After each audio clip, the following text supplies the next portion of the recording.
صدر جمعیت علماء تلنگانہ و آندھرا حافظ پیر شبیر احمد سابق MLC نے چیف منسٹر کے چندر شیکھر راؤ کو ایک مکتوب روانہ کرتے ہوئے لاک ڈاؤن کے نفاذ سے عوام کو جن معاشی مشکلات کا سامنا کرنا پڑا ہے اس کا ازالہ کرنے ریلیف پیکیج کے اعلان کا مطالبہ کیا۔ جمعیت علماء کے جنرل سیکرٹری پیر خلیق احمد نے بتایا کہ چیف منسٹر سے خواہش کی گئی کہ وہ برقی صارفین کے برقی بلوں میں تخفیف کرے اور ضروری اشیاء کی بڑھتی ہوئی قیمتوں کی روک تھام کے لیے ضروری اقدامات کرے۔ انہوں نے لاک ڈاؤن کی خلاف ورزی کرنے والوں پر پولیس مظالم کا بھی ذکر کیا اور بتایا کہ عوام کو بھاری چالانات کیے گئے جنہیں معاف کرنے کی ضرورت ہے۔ پیر خلیق احمد نے مسلم تنظیموں کی ستائش کی جنہوں نے لاک ڈاؤن سے متاثر عوام کی مدد کرنے کے کام میں بڑھ چڑھ کر حصہ لیا۔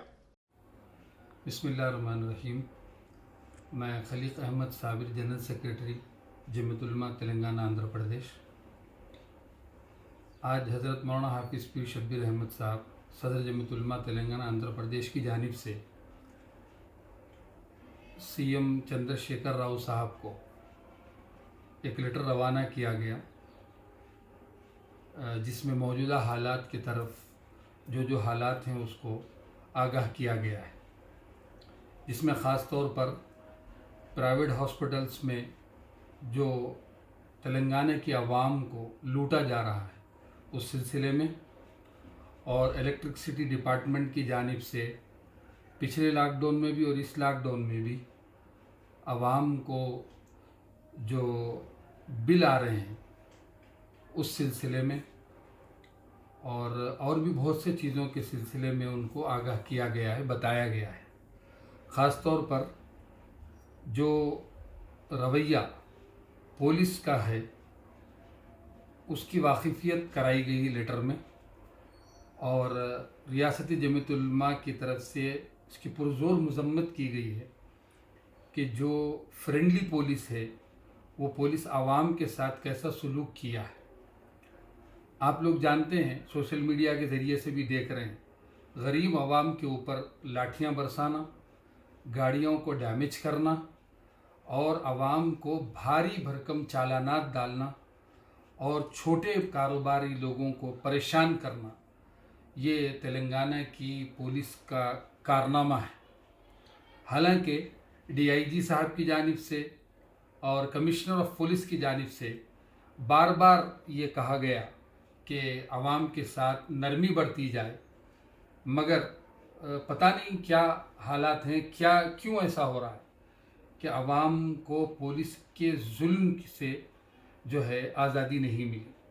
لاک ڈاؤن لایا گیا اور خود عوام اور مسلمان تلنگانہ نے اس کو قبول کیا، کیونکہ انسانیت کا اس وقت کا تقاضا ہے کہ ہر بیماری میں عوام ساتھ دیتی ہے، تو ہم بھی اور ہمارے علماء اکرام، ہمارے اکابرین، ذمہ داران مساجد کے ذریعے سے عوام کو آگاہ کیے اور ان کو یہ سب چیزوں پر عمل کرنے کی جو حکومت کی جانب سے بتایا گیا ہے بار بار تلقین کرتے رہے۔ اور اللہ کے فضل و کرم سے ہر وقت، اس سے پہلے کے لاک ڈاؤن میں بھی اور ابھی بھی، مسلمانوں نے بہت بڑھ چڑھ کر حصہ لیا، یہاں تک کہ رمضان جیسے مہینے کو قربان کیا اور عید الفطر کی نماز کو اپنے گھروں میں ادا کرنے کو ترجیح دی، تاکہ یہ بیماری میں انسانیت کو جو نقصان پہنچ رہا ہے اس کو روکا جا سکے۔ اور ہمارا اسلام بھی یہی سکھاتا ہے اور سب مذہب یہی سکھاتے ہیں کہ کسی کو اگر تکلیف ہو تو ہم کو ساتھ دینا چاہیے۔ تو اللہ کے فضل و کرم سے کئی ایک تنظیمیں تلنگانہ میں، خود جمعیت علماء تلنگانہ کے اضلاع میں تعلقوں میں کئی ایک جگہ کام کر رہی ہے، کئی ایک تنظیمیں کام کر رہی ہے اور حکومت کا ساتھ دے رہی ہے، اور حکومت کے جو فیصلے لاک ڈاؤن کے کیے گئے ہیں اس پر عمل پیرا ہے اور عمل کر رہی ہے۔ اس کے باوجود پولیس کا اس قسم سے ظلم کرنا اور گاڑیوں کے اوپر چالانات ڈالنا، اور پولیس کے جانب سے ہائی کورٹ میں ایک داخل کیا گیا پیپر جس میں کہا گیا کہ 5-6 دن میں 31 کروڑ روپے کے چالانات ہم نے کیے ہیں۔ یہ کوئی شاباشی کا کام نہیں ہے۔ تلنگانہ کی عوام پہلے سے ہی جو ہے پریشان ہیں اور لاک ڈاؤن کی وجہ سے اور معاشی طور پر تباہ و برباد ہو چکے ہیں، اور کئی گھرانے ایسے ہیں جو خودکشی کرنے پر مجبور ہیں۔ کئی غریب طبقہ ایسا ہے جو 200-300 روپے کمانے کے لیے باہر نکل کر کماتا ہے، اس کا بھی راستہ بند ہو چکا ہے۔